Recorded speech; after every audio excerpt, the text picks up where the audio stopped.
À la grande foire agricole du Congo, la jeunesse a aussi pris sa place. De la production à la transformation, en passant par la commercialisation, de nombreux jeunes ont choisi de faire de la terre une source d'opportunités économiques. Présents à cette deuxième édition, ils viennent faire connaître leur initiative, partager leur savoir-faire et surtout démontrer que l'agriculture est un métier d'avenir. Dans les allées des pavillons, les stands et espaces d'exposition, de jeunes producteurs, transformateurs et entrepreneurs présentent leur activité et témoignent d'un intérêt croissant pour un secteur longtemps perçu comme peu attractif. Le page demandait à ce que les jeunes puissent envoyer leurs projets. Moi, personnellement, j'ai été attentif à la vidéo. J'ai vu à la fin qu'on demandait des projets. J'ai postulé au travers du compte Gmail du page et voilà, j'ai été sélectionné. La formation, vraiment, elle a été un peu vrac, mais ce que moi j'ai bénéficié, premièrement, c'est sur la notion de l'entrepreneur. J'ai compris que l'entrepreneur est celui qui vend avant de produire. Et secondement, j'ai aussi bénéficié de connaissances en ce qui concerne le montage du plan business, modèle Canva. De la production à la transformation, en passant par la commercialisation des produits locaux, ces jeunes développent des initiatives qui leur permettent de créer de la valeur et pour certains, de générer des emplois. Ce que je fais, c'est que je fais la production de la purée du piment, purée d'ail, purée de la ciboulette, purée d'oignon. Et je fais aussi des amuse-bouches comme des chips au tubercule de manioc, chips taro, chips spaghetti, macaroni, coco sucré, arachide sucré, croquettes.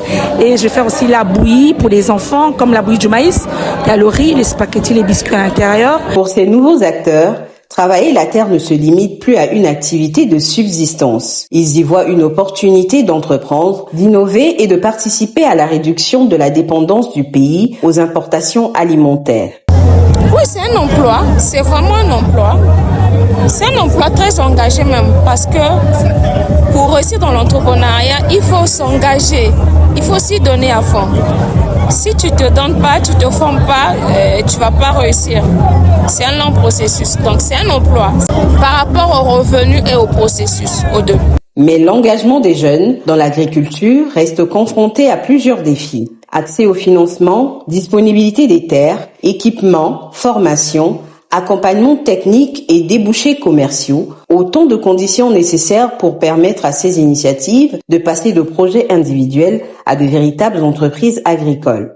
Donc j'ai demandé l'amélioration de mon packaging, l'amélioration de mes bocaux, en fait, tu vois, et surtout des matériels. En tout cas, ce qui est sûr jusqu'à présent, nous sommes en attente, mais nous croyons que nous serons satisfaits parce qu'ils sont assez matures, responsables pour ne pas nous abandonner comme ça.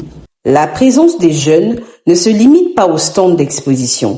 Ils ont contribué à l'organisation de cette deuxième édition aux côtés du ministère, participant ainsi, à leur manière, à la promotion du secteur agricole.